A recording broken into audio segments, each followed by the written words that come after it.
Hello friends, मैं Amarendra Kumar. Welcome to edge point. मैं उम्मीद करता हूं कि आप लोग बहुत अच्छे होंगे और आप लोगों की पढ़ाई भी बहुत अच्छी चल रही होगी, ठीक ना।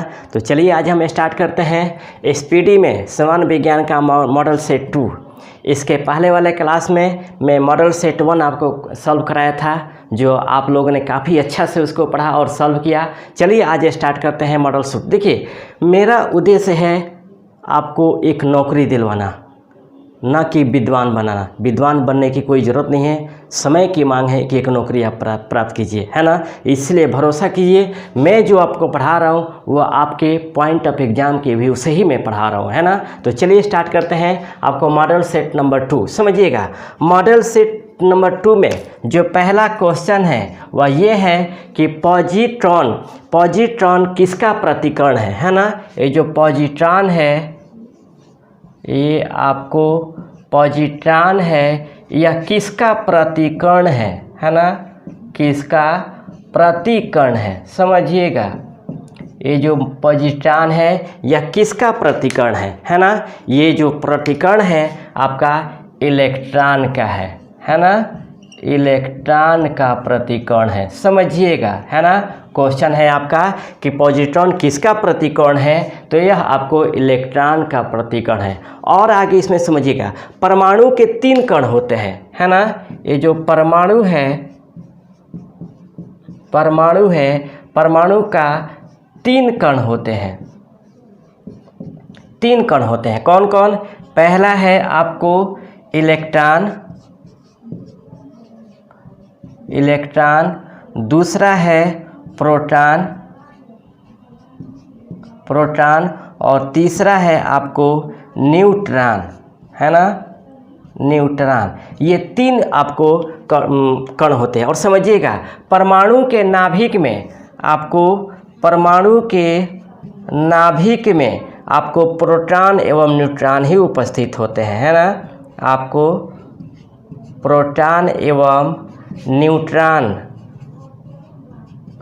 न्यूट्रॉन उपस्थित होते हैं, है ना।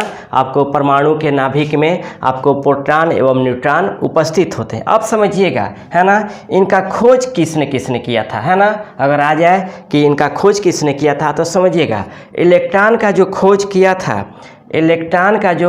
था वह जे थॉमसन ने किया था। जे थॉमसन ने किया था। कब? 1897 में किया था। उसके बाद प्रोटॉन का खोज किया था गोल्डस्टीन ने आपको 1886 में किया था। और न्यूट्रॉन का जो खोज किया था वह जेम्स चैडविक ने किया था। जेम्स चैडविक ने किया था 1932 में। इसी तरह पॉजिट्रॉन का खोज, समझिएगा, पॉजिट्रॉन का जो खोज किया था वह आपको कार्ल एंडरसन ने किया था। कार्ल एंडरसन ने, है ना। कार्ल एंडरसन ने खोज किया था आपको 1932 में। तो समझिएगा आपको, है ना। ये है पॉजिट्रॉन किसका प्रतिकरण है, तो इलेक्ट्रॉन का है। जो परमाणु के 3 कण होते हैं, इलेक्ट्रॉन, प्रोटॉन एवं न्यूट्रॉन होते हैं। लेकिन ध्यान दीजिएगा, परमाणु के नाभिक में केवल प्रोटॉन एवं न्यूट्रॉन उपस्थित होते हैं। इलेक्ट्रॉन का खोज किया था जे थॉमसन 1897 में। प्रोटॉन का खोज किया था गोल्डस्टीन 1886 में। और न्यूट्रॉन का खोज किया था जेम्स चैडविक 1932 में। और पॉजिट्रॉन का जो खोज किया था वह कार्ल एंडरसन ने 1932 में। इसका स्क्रीनशॉट आप लोग लेते चलेंगे, ओके। अब हम बात करते हैं दूसरे नंबर क्वेश्चन पे, समझिएगा। ये पहला नंबर था जो मैं पूरा डिस्कशन के साथ लेकर चल रहा हूँ। इसके 1 से 4 क्वेश्चन में बनाने का प्रयास कर रहा हूँ, है ना। दूसरा नंबर जो क्वेश्चन है वह ये है कि वायुमंडल में ऑक्सीजन की मात्रा संतुलित किसके द्वारा होती है। 2 नंबर क्वेश्चन है कि वायुमंडल में ऑक्सीजन किसके द्वारा संतुलित होती है। ऑक्सीजन किसके द्वारा संतुलित होती है। किसके द्वारा संतुलित होती है, समझिएगा। किसके द्वारा संतुलित होती है? समझिएगा, वायुमंडल में जो ऑक्सीजन होता है ना, वायुमंडल में जो ऑक्सीजन होता है ये आपको प्रकाश संश्लेषण के द्वारा संतुलित होती है। प्रकाश संश्लेषण है ना के द्वारा संतुलित होती है, प्रकाश संश्लेषण के द्वारा संतुलित होती है। और याद रखिएगा, ऑक्सीजन, प्रकाश संश्लेषण में जो ऑक्सीजन का निर्माण होता है वह जल से होता है। ऑक्सीजन का जो निर्माण होता है वो आपको जल से होता है ना, जल से आपको ऑक्सीजन का निर्माण होता है। और एक ध्यान दीजिएगा, ऑक्सीजन का जो खोज किया था वह आपको सीले एवं प्रिस्टेले ने किया था, सीले एवं प्रिस्टेले ने किया था, है ना, सीले एवं प्रिस्टेले ने किया था। और याद रखिएगा, वायुमंडल में जो ऑक्सीजन की मात्रा होती है वह आपको 20.95% होती है ना, 20.95% होती है। फिर समझिएगा, वायुमंडल में ऑक्सीजन जो संतुलित होता है वह प्रकाश संश्लेषण के द्वारा संतुलित होता है।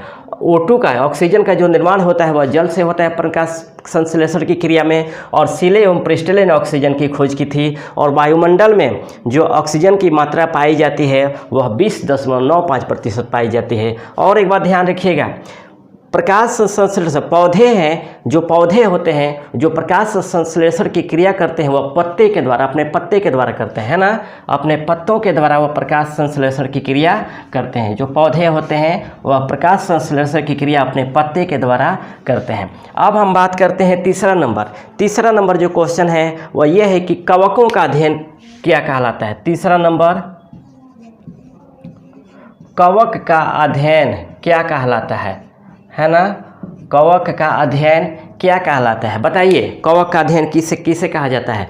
कवक का अध्ययन जो कहलाता है वह आपको माइकोलॉजी कहलाता है ना, आपको माइकोलॉजी कहलाता है। समझिएगा, आपको कवक का जो अध्ययन है वह माइकोलॉजी कहलाता है। और याद रखिएगा, कवक का जो खोज किया था वह आपको माइकेली ने किया था, है ना, कवक का जो खोज किया था वह को माइकेली ने किया था। फिर समझिएगा, कवक का अध्ययन माइकोलॉजी कहलाता है और कवक का जो खोज किया था वह आपको माइकेली ने खोज किया था, है ना। अब हम 4 नंबर में बात करते हैं। चौथा नंबर है, हड्डियों में मुख्यतः क्या पाया जाता है? समझिएगा, हड्डियों में मुख्यतः क्या पाया जाता है, इसका स्क्रीनशॉट आप लोग लेते चलेंगे। ओके, चलिए अब हम बात करते हैं चौथा नंबर में। चौथा नंबर क्वेश्चन है कि हड्डियों में मुख्यतः क्या पाया जाता है? हड्डियों में मुख्यतः क्या पाया जाता है? समझिएगा, क्या पाया जाता है? बताइए आंसर आपको, क्या पाया जाता है? हड्डियों में मुख्यतः कैल्शियम एवं फास्फोरस पाया जाता है ना, फास्फोरस पाया जाता है, फास्फोरस पाया जाता है। समझिएगा, हड्डियों में मुख्यतः कैल्शियम एवं फास्फोरस पाया जाता है। याद रखिएगा, आपको कैल्शियम का खोज किसने किया था? कैल्शियम का खोज आपको हेम्फ्रे डेवी ने किया था, हेम्फ्रे डेवी ने आपको किया था। और फास्फोरस का जो खोज किया था वह हेनिंग ब्रांड ने किया था, है ना, आपको हेनिंग ब्रांड ने किया था, है ना। ये आपको कैल्शियम का खोज हेम्फ्रे डेवी ने किया था और फास्फोरस का खोज हेनिंग ब्रांड ने किया था। याद रखिएगा, हड्डियों का जो अध्ययन कहलाता है वह ऑस्टियोलॉजी कहलाता है ना, ऑस्टियोलॉजी। समझिएगा, ऑस्टियोलॉजी कहलाता है। हड्डियों का जो अध्ययन कहलाता है वह आपको ऑस्टियोलॉजी कहलाता है। और याद रखिएगा, विटामिन डी की कमी से हड्डियों में 2 रोग होता है ना, विटामिन डी की कमी से होने वाला रोग, है ना। समझिएगा, विटामिन डी की कमी से 2 रोग होता है। पहला जो रोग होता है वह आपको रिकेट्स होता है, रिकेट्स होता है, और दूसरा जो रोग होता है वह ऑस्टियोमलेशिया होता है ना, ऑस्टियोमलेशिया होता है। ये दो रोग होता है, समझिएगा। ये जो रिकेट्स होता है यह बच्चों में होता है ना। ये जो रिकेट्स रोग होता है यह आपको बच्चों में होता है, और ये जो ऑस्टियोमलेशिया रोग होता है यह आपको वयस्कों में होता है ना, वयस्कों में होता है, समझिएगा। विटामिन डी का जो खोज किया था वो आपको हॉपकिंस ने किया था, है ना। विटामिन डी का जो खोज किया था आपको हॉपकिंस ने किया था, समझिएगा। फिर से हड्डियों में मुख्यतः कैल्शियम फास्फोरस पाया जाता है। कैल्शियम का खोज हेम्फ्रे डेवी ने किया था और फास्फोरस का खोज हैनिंग ब्रांड ने किया था, है ना। हड्डियों का जो वैज्ञानिक अध्ययन होता है ऑस्टियोलॉजी कहलाता है। और विटामिन डी की कमी से हड्डियों में दो रोग होता है, एक रिकेट्स होता है जो बच्चों में होता है, और दूसरा ऑस्टियोमलेशिया होता है जो वयस्कों में होता है। और विटामिन डी का जो खोज किया था आपको हॉपकिंस ने किया था। इसके स्क्रीनशॉट आप लोग ले लीजिएगा, है ना। समझ में आ रहा होगा, मुझे उम्मीद है कि आप लोग को समझ में आ रहा है। चलिए अब हम चौथे नंबर में बात करते हैं, पांचवां नंबर क्वेश्चन। पांचवां नंबर जो क्वेश्चन है वह ये है कि इंसुलिन शरीर में किसके द्वारा बनता है ना। पांचवां नंबर, इंसुलिन शरीर में किसके द्वारा बनता है, किसके द्वारा बनता है, किसके द्वारा बनता है, समझिएगा। इंसुलिन जो शरीर में बनता है वह आपको अग्नाशय के द्वारा आपको बनता है। शरीर में जो इंसुलिन बनता है वह अग्नाशय के द्वारा बनता है। और समझिएगा, इंसुलिन के कमी से ही मधुमेह नामक रोग होता है ना। मधुमेह नामक रोग होता है, इंसुलिन के कमी से आपको मधुमेह नामक रोग होता है। और समझिएगा, इंसुलिन की जो खोज की थी वह वेंटिंग एंड वेस्ट ने किया था, वेंटिंग एंड वेस्ट ने किया था, समझिएगा। वेंटिंग एंड वेस्ट ने किया था। और समझिएगा, प्रति वर्ष 14 नवंबर को आपको विश्व मधुमेह दिवस मनाया जाता है, विश्व मधुमेह दिवस मनाया जाता है ना, विश्व मधुमेह दिवस मनाया जाता है। फिर समझिएगा, इंसुलिन शरीर में अग्नाशय के द्वारा बनता है, इसके कमी से मधुमेह होता है, और इसकी खोज यानी इंसुलिन की खोज किया था वेंटिंग एंड वेस्ट ने, और प्रति वर्ष 14 नवंबर को विश्व मधुमेह दिवस मनाया जाता है ना। अब हम बात करते हैं छठे नंबर क्वेश्चन में, समझिएगा। छठे नंबर क्वेश्चन जो है वो आपका ये है, छठा नंबर जो क्वेश्चन है वो ये है कि पिट्यूटरी ग्रंथि कहाँ पाई जाती है ना। 6 नंबर, पिट्यूटरी ग्रंथि कहाँ पाई जाती है, पिट्यूटरी ग्रंथि कहाँ पाई जाती है, समझिएगा।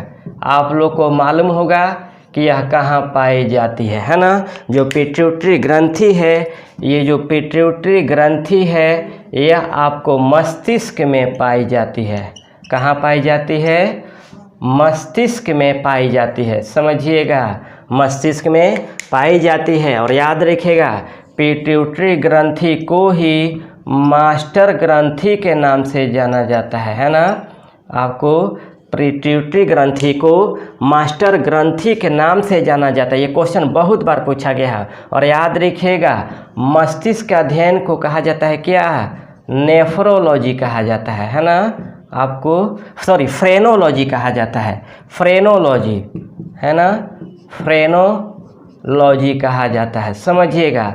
आपको मस्तिष्क का अध्ययन फ्रेनोलॉजी कहा जाता है। ये पिट्यूटरी ग्रंथि मस्तिष्क में पाया जाता है और मस्तिष्क का अध्ययन फ्रेनोलॉजी कहा जाता है। और पिट्यूटरी ग्रंथि को मास्टर ग्रंथि के नाम से जाना जाता है। और 7 नंबर में है कि लार में पाया जाने वाला एंजाइम कौन सा होता है। 7वां नंबर है, लार में पाया जाने वाला एंजाइम, पाया जाने वाला एंजाइम कौन सा है ना, समझिएगा। ये भी बहुत बार पूछा गया है। लार में पाया जाने वाला जो एंजाइम होता है वो आपको टाइलिन होता है ना, आपको टाइलिन होता है। ये आपको लार में पाया जाने वाला एंजाइम होता है। क्वेश्चन आ जाए कि लार में पाया जाने वाला एंजाइम को क्या कहा जाता है, तो टाइलिन कहा जाता है। जो टाइलिन है वह लार में पाया जाता है। उसके बाद 8वां नंबर है आपको, भोपाल गैस कांड में कौन सा गैस जहरीली गैस निकली थी, है ना। भोपाल गैस कांड, भोपाल गैस कांड में किस जहरीली गैस का उत्सर्जन हुआ था, है ना, किस जहरीली गैस का उत्सर्जन हुआ था। ये क्वेश्चन है आपको, है ना, किस जहरीली गैस का उत्सर्जन हुआ था, समझिएगा। तो भोपाल गैस कांड में आपको, भोपाल गैस कांड में आपको MIC यानी मिथाइल आइसोसाइनेट, मिथाइल आइसोसाइनेट नामक जहरीली गैस का उत्सर्जन हुआ था। और याद रखिएगा, ये जो भोपाल गैस कांड हुआ था वो आपको 3 दिसंबर 1984 को हुआ था, है ना। 3 दिसंबर 1984 को यह भोपाल गैस कांड हुआ था, है ना। आ जाए क्वेश्चन कि भोपाल गैस कांड से कौन सा गैस निकला था, तो आपको MIC यानी मिथाइल आइसोसाइनेट। और यह कब घटना हुआ था, तो 3 दिसंबर 1984 को। अब 9वां नंबर हम देखते हैं। 9वें नंबर जो क्वेश्चन है वह है, जीवन रक्षक हार्मोन किसे कहा जाता है आपको जीवन रक्षक हार्मोन, जीवन रक्षक हार्मोन किसे कहा जाता है। तो समझिएगा, जीवन रक्षक जो हार्मोन कहा जाता है वह एड्रिनल को कहा जाता है, एड्रिनल हार्मोन को कहा जाता है। एड्रिनल हार्मोन को आपको जीवन रक्षक हार्मोन कहा जाता है ना। जीवन रक्षक हार्मोन कहा जाता है एड्रिनल हार्मोन को। अब 10वां नंबर जो क्वेश्चन है वह है आपको, प्रकाश संश्लेषण सबसे अधिक किस प्रकाश में होता है। प्रकाश संश्लेषण की क्रिया सबसे अधिक किस प्रकाश में होता है, ये क्वेश्चन है। 10वां नंबर है आपको, प्रकाश संश्लेषण, प्रकाश संश्लेषण की क्रिया सबसे अधिक किस रंग में होता है ना।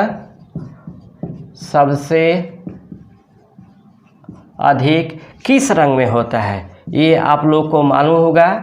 सबसे अधिक किस रंग में होता है, तो समझिएगा, प्रकाश संश्लेषण की क्रिया जो सबसे अधिक होता है वह आपको लाल प्रकाश में होता है ना।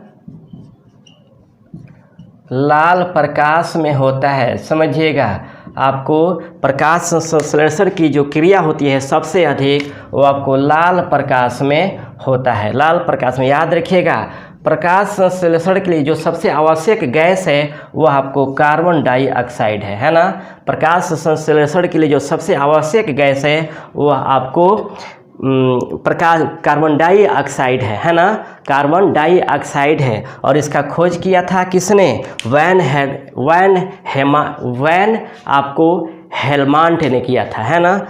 कार्बन डाइऑक्साइड का जो खोज किया था आपको वैन हेलमांट ने किया था, वैन हेलमांट ने किया था, समझिएगा। फिर प्रकाश संश्लेषण की क्रिया सबसे अधिक लाल प्रकाश में होता है। और प्रकाश संश्लेषण के लिए सबसे जो आवश्यक गैस है वो आपको कार्बन डाइऑक्साइड है ना, जिसका खोज किया था वैन हेलमांट ने, है ना। अब हम 11 नंबर में बात करते हैं, आत्महत्या की थैली। समझिएगा, आत्महत्या की थैली किसे कहा जाता है, आत्महत्या की थैली। 11 नंबर,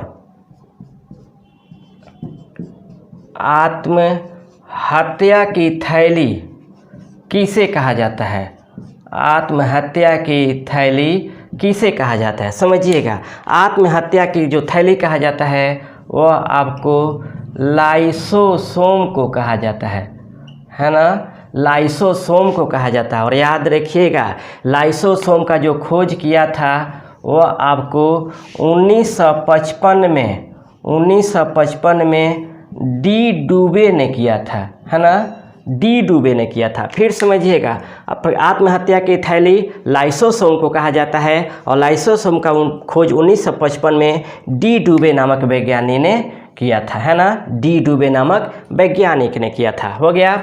अब हम बात करते हैं 12 नंबर कंप्लीट। 12 नंबर जो क्वेश्चन है वह ये है कि द्रवित पेट्रोलियम गैस किसका मिश्रण है ना, समझिएगा। द्रवित, ये जो 12 नंबर है, 12 नंबर द्रवित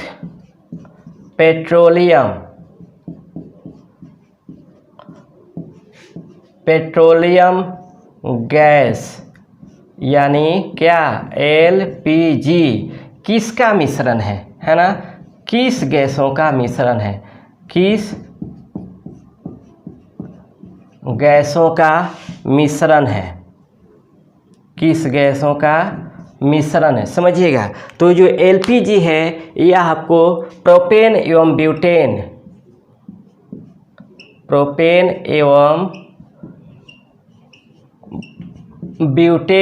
का मिश्रण है ना, ये आपको प्रोपेन एवं ब्यूटेन का मिश्रण, जो एलपीजी होता है, ये जो एलपीजी होता है यह आपको प्रोपेन एवं ब्यूटेन का मिश्रण होता है, ठीक ना। अब हम 13 नंबर में बात करते हैं। 13 नंबर जो क्वेश्चन है वह है प्रोटीन की फैक्ट्री किसे कहा जाता है।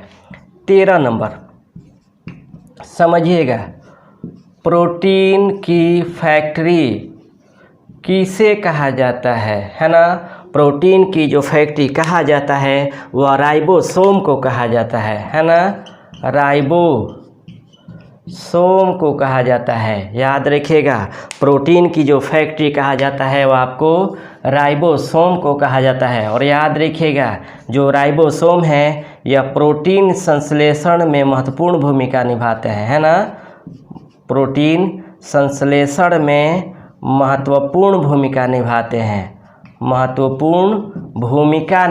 हैं, याद रखिएगा, आपको ये महत्वपूर्ण भूमिका निभाते हैं। और याद रखिएगा, राइबोसोम का जो खोज किया था वह आपको जॉर्ज पैलार्ड ने किया था, जॉर्ज पैलेड ने किया था। कब? 1950 में। ये कहाँ के थे? आपको रोमानिया के, है ना, आपको रोमानिया के वैज्ञानिक थे जिन्होंने 1950 में आपको राइबोसोम की खोज की थी। फिर समझिएगा, प्रोटीन की फैक्ट्री राइबोसोम को कहा जाता है। राइबोसोम का खोज रोमानिया के निवासी थे जॉर्ज पैलेड, जिन्होंने राइबोसोम की खोज की थी। और राइबोसोम को प्रोटीन संश्लेषण का महत्वपूर्ण अंग माना जाता है, क्योंकि प्रोटीन संश्लेषण में जो महत्वपूर्ण भूमिका निभाते हैं वह आपको राइबोसोम ही निभाता है ना।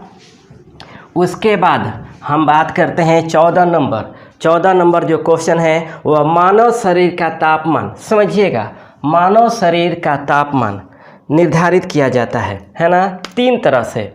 14 नंबर जो क्वेश्चन है, सॉरी 15 नंबर है ना, 15 नंबर जो क्वेश्चन है वह आपको, सॉरी 14 नंबर है ना, 14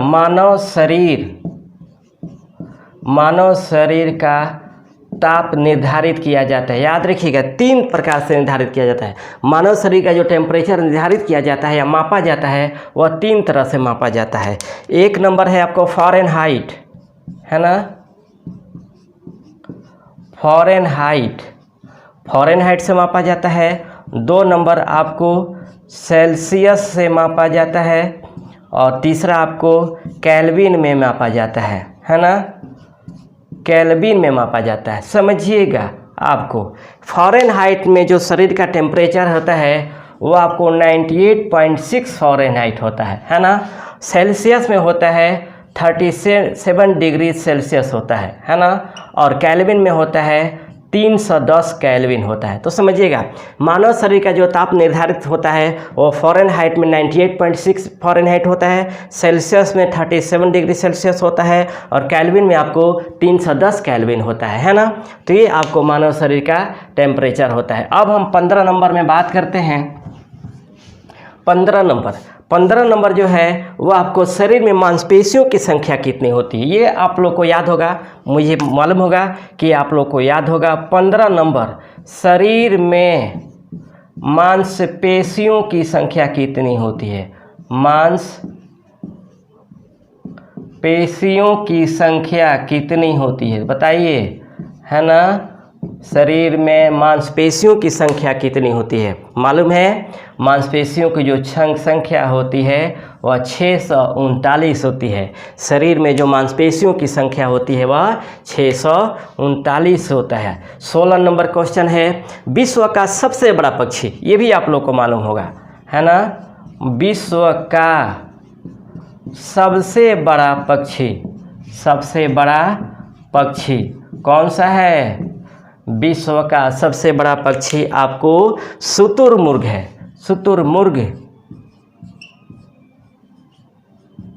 शुतुरमुर्ग है, ये आपको विश्व का सबसे बड़ा पक्षी है। यहीं पर आ जाए कि विश्व का सबसे छोटा पक्षी, विश्व का सबसे छोटा पक्षी तो क्या हो जाएगा, विश्व का जो सबसे छोटा पक्षी है वो आपको हमिंग बर्ड है ना। हमिंग बर्ड है, यह विश्व का सबसे छोटा पक्षी है। उसके बाद हम 17 नंबर में बात करें तो 17 नंबर है, खोपड़ी में कुल कितने हड्डियों की संख्या होती है। खोपड़ी में बताइए आप लोग, खोपड़ी में कुल कितने हड्डियों की संख्या होती है, कुल कितने हड्डियों की संख्या होती है, मालूम है ना। हड्डियों की संख्या होती है, कितना होती है आपको, 8 होता है ना। खोपड़ी में कुल हड्डियों की जो संख्या होती है वो आपको 8 होती है। स्क्रीनशॉट आप लोग लेते चलेंगे। उसके बाद हम बात करते हैं आपको 18 नंबर में, समझिएगा। 18 नंबर जो है, जेनेटिक कोड का खोज किसने किया था, समझिएगा। 18 number, genetic code, genetic code की खोज किसने किया था, आप लोग को मालूम होगा। जो सबसे चर्चित और महत्वपूर्ण है, आपको जेनेटिक कोड का जो खोज किया था वह डॉक्टर हरगोविंद खुराना, डॉक्टर हरगोविंद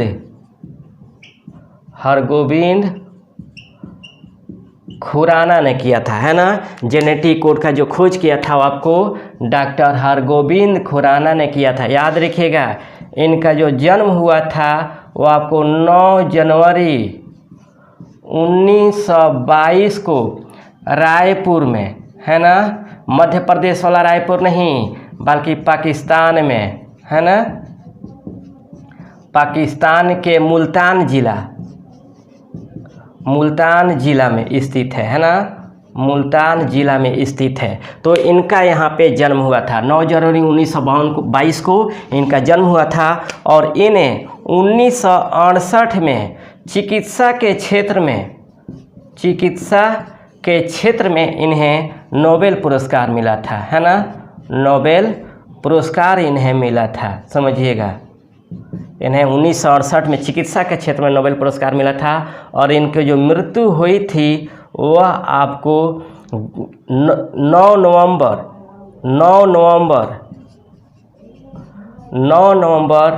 2011 को इनकी मृत्यु अमेरिका में हुई थी, है ना। अमेरिका में इनकी मृत्यु हुई थी। तो समझिएगा, जेनेटिक कोड का खोज इन्होंने खोज किया था 18 में डॉक्टर हरगोविंद खुराना। इनका जन्म 9 जनवरी 1922 को रायपुर में हुआ था। और 1968 में इन्हें चिकित्सा के क्षेत्र में इन्हें नोबेल पुरस्कार दिया गया था, है ना। अब हम बात करते हैं 19 नंबर। 19 नंबर जो क्वेश्चन है वह ये है, विश्व का सबसे छोटा पुष्प, सबसे इम्पोर्टेंट। 19 नंबर, विश्व का सबसे छोटा पुष्प कौन सा होगा, छोटा पुष्प, याद रखिएगा। विश्व का जो सबसे छोटा पुष्प है वह उल्फिया है ना, उल्फिया है। और यहीं पर आ जाए क्वेश्चन कि विश्व का सबसे बड़ा पुष्प, सबसे बड़ा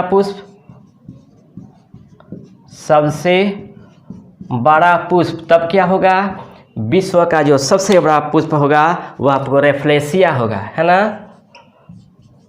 रेफ्लेसिया, समझिएगा, रेफ्लेसिया हो गया। तो ये आपको विश्व का सबसे छोटा पुष्प वुल्फिया और सबसे बड़ा पुष्प रेफ्लेसिया हुआ। इसी तरह 20 नंबर में जो है क्वेश्चन है वह मनुष्य का लिंग का निर्धारण किस पे होता है? मनुष्य के लिंग का निर्धारण, मनुष्य का लिंग का निर्धारण कैसे होता है? लिंग का निर्धारण याद रखिएगा, मनुष्य के लिंग का जो निर्धारण होता है वह आपको पुरुषों के क्रोमोसोम पे होता है ना? पुरुष के क्रोमोसोम पर होता है, क्रोमोसोम पर होता है, यानी इसके आधार पर ही मनुष्य का लिंग का निर्धारण होता है ना? मनुष्य के लिंग का जो निर्धारण होता है वह पुरुष के क्रोमोसोम पर होता है।